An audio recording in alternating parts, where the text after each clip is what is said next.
La tenemos en línea a Claudia Caliné, que es la presidenta de la Cámara Argentina de Tratadores y Transportistas de Residuos Industriales y Especiales, a propósito de un informe que ha generado el Observatorio de Residuos Peligrosos, UBA-UNR. Claudia, ¿qué tal? Buenas tardes, te saludamos desde Rosario. ¿Qué tal? ¿Cómo les va? Buenas tardes. Muchas gracias por llamar Muchas y gracias. interesarse por el tema. Bien, la mesa está formada por Lucía, Esteban y Analía. Bueno, pongámonos en temas y me hacía esta pregunta en producción. ¿Cuáles son las empresas que generan estos residuos peligrosos? ¿Hay rubros más importantes que otros? Y según el informe que ustedes nos acercan, hay más de 252.000 empresas en la República Argentina que generan estos Sí, residuos, ¿verdad?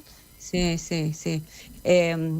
No, además les quiero contar porque a veces uno habla de residuos peligrosos y se le viene a la cabeza las imágenes de Chernobyl Ujú. y, y no necesariamente, digamos, es eso, digamos, el filtro usado de un auto es un residuo peligroso porque tiene hidrocarburos. Mm. Un medicamento vencido es un residuo peligroso.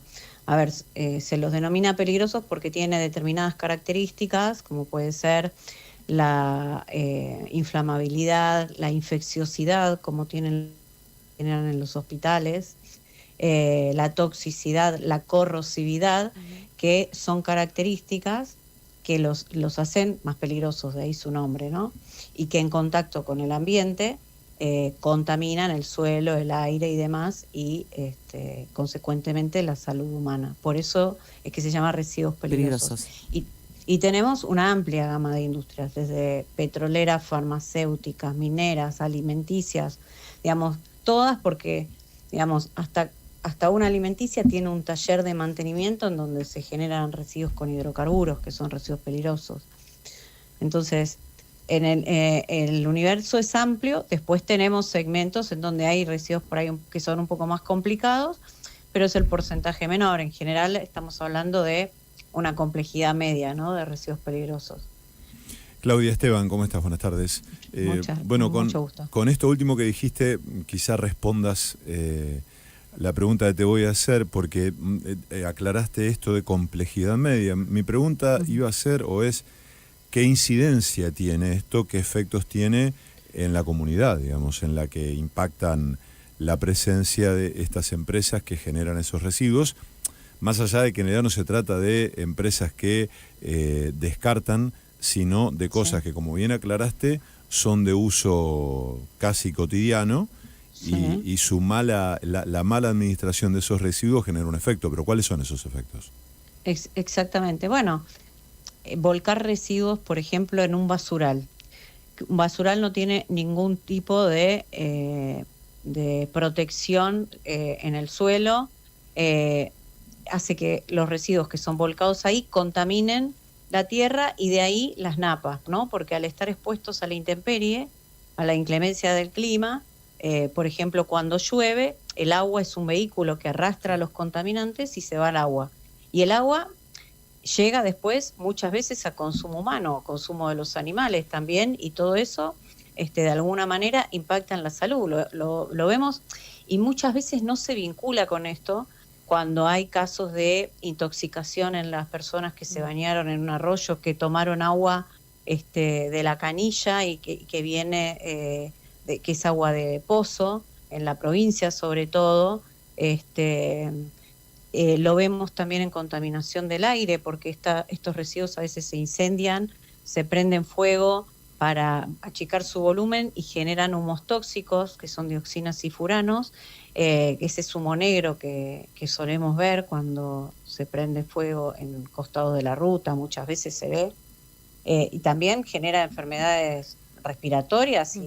Claro. y otros tipos, digamos, de contaminación, ¿no? Porque depende muchas veces del producto del residuo que se está quemando. A veces se irrita la vista, a veces se irrita las vías respiratorias, si hay alguna gente, digamos, ácido en lo que se estaba quemando. Depende mucho del residuo que se quema, pero en todo momento siempre genera un impacto a la salud, porque también sucede con los residuos de generación urbana, los que generamos en casa, los domésticos, que también se vuelcan.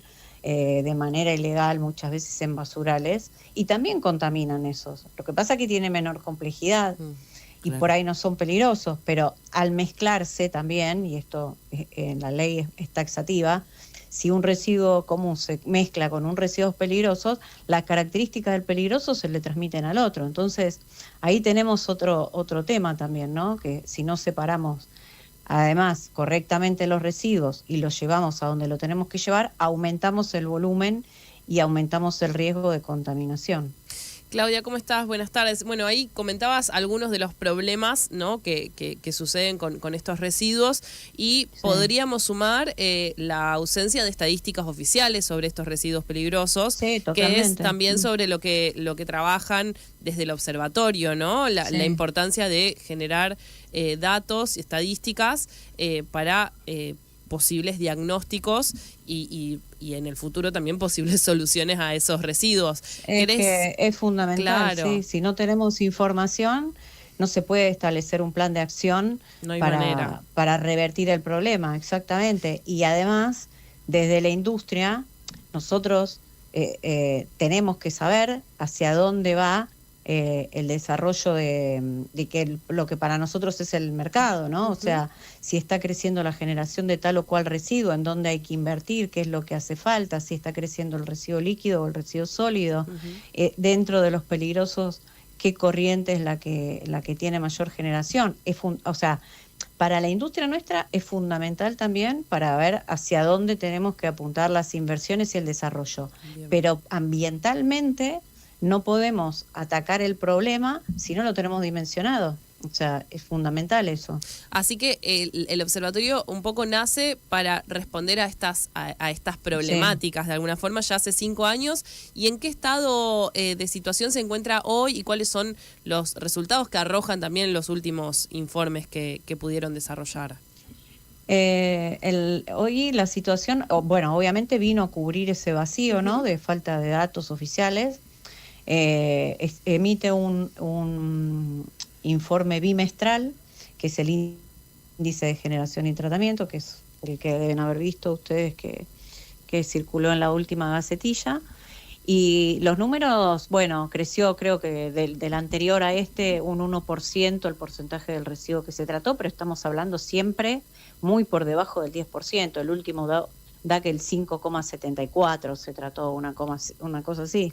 Estamos hablando de una brecha muy grande, de una cantidad de residuos muy grande que no se trata y que es también hay que pensarlo también desde el punto de vista de la generación de trabajo y la mano de obra, porque como el residuo se dispone de manera marginal, tenemos una cantidad de gente que trabaja de manera marginal en ese residuo, que son los mal llamados recicladores urbanos o recuperadores urbanos, que no tienen ningún tipo de capacitación, de elementos de protección personal, no tienen obra social, trabajan sin RT y que van a los basurales a separar y clasificar residuos para conseguir un ingreso.